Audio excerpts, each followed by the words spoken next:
देखिए सरसेस physics 2015 the unit of angular acceleration is so of course radian per second square.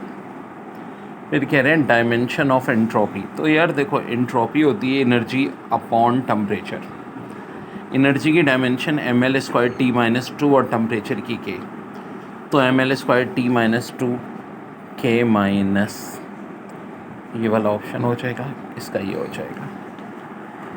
जनाब a body travelling in a circle at constant speed. देखो constant speed होती है तो कुछ लोग कहते हैं एक्सेलेरेशन नहीं होता, बिल्कुल जनाब, लेकिन सेंट्रीपिटल एक्सेलेरेशन तो होगा और उसकी डायरेक्शन कहाँ होगी, inward radial. Ultraviolet waves are use for stirring liquid solution because they do not produce noise during the operation, are easy to produce, do not produce chemical liquids in the solution, can produce perfectly homogeneous solution. Option D is the correct. फिर कहने हैं hollow metal spare. देखो ये class में करवाए थे ये सारे सवाल। At radius 5 centimetre its charge such that potential on its surface is 10 volt, the potential of the centre of the circle, तो ये क्या हो जाएगा, ज़ीरो। सरसेस यूनिवर्सिटी के पास पेपर के सोल्यूशन की प्लेलिस्ट में सारे ही मौजूद हैं भाई। देखें जो लॉ के लिए मैं हमेशा कहता हूँ कि स्टेटमेंट पूछते हैं, स्टेटमेंट देके या मैथमेटिकल फार्मूला देके पूछते हैं कौन सा लॉ है। ध्यान से पढ़ें। The line integral of magnetic induction B that is B closed path is equal to the net current I passing through the area bounded by that paths. This is known as Gauss's law of electrostatic, Gauss's law of magnetic static, ampere law, तो correct answer है ampere law.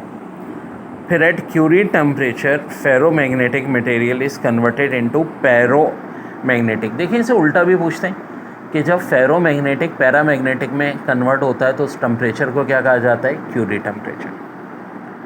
फिर बड़ा अच्छा है the apparatus use for monitoring the presence of submarine iceberg and other under water object is called sonar. ठीक है जी, इसका करेक्ट आंसर होगा oil floating on water appears coloured due to interference of light. The approximate thickness of oil for such effect to be visible is, correct answer है 10,000 एमस्ट्रॉम। 10,000 एमस्ट्रॉम तकरीबन 1000 nanometre हो गया है, माइक्रोमीटर। फिर longitudinal wave do not exhibit reflection, refraction, diffraction, polarization, तो of course polarization. फिर when light is refractive into passing from air into glass it speed decrease and wavelength decrease. जनाब यही आंसर है, सुन लें। फ्रीक्वेंसी तो चेंज नहीं होती, अब फार्मूला होता है v equal to F lambda. Velocity कम होती है तो उसके नतीजे में ऑफ कोर्स लैम्डा भी कम होगा, तो दोनों चीज़ें स्पीड और वेवलेंथ कम होगी। ये बहुत अहम सवाल है, हर MD गेट में फिजिक्स में आता है। फिर in photo electric effect experiment the stopping potential is determined.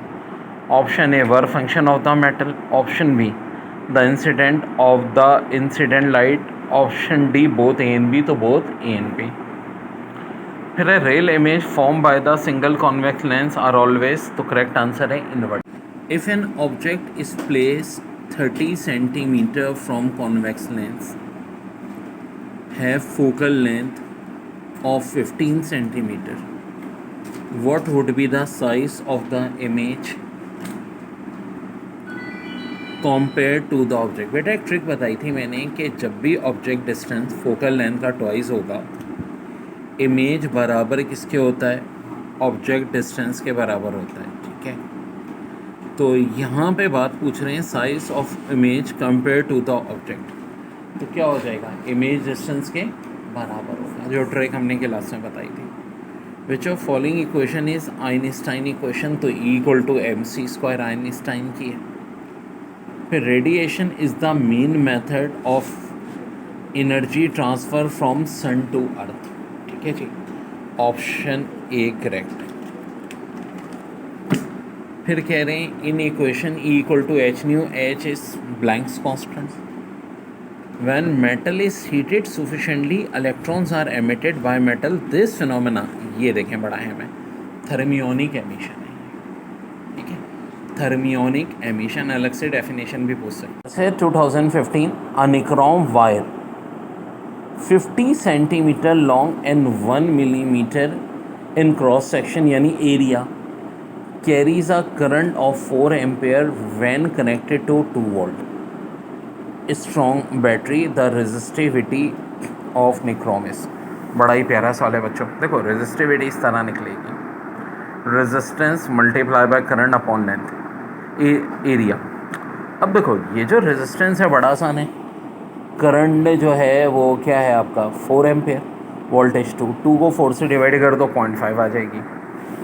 Area 1 millimetre square दिए, मीटर स्क्वायर में 10⁻⁻⁶ हो जाएगा। लेंथ बच्चों 50 सेंटीमीटर दिए, 15 × 10⁻⁻² हो जाएगी, या 0.5 ही कह लें। ये तो कैंसिल हो जाएगा बच्चों, ठीक है, ये कैंसिल हो जाएगा। भाई इसको दोबारा 0.5 बना दो ना, तो आंसर बचेगा 1 × 10⁻⁻⁶ ओम मीटर। ज़ाहिर है इसको भी हमने ख़त्म कर दिया ना, 10⁻⁶ बचे। फिर कह रहे हैं wire of resistance 4 ohm is stretched to twice its original length. What is the resistance of the wire, new wire?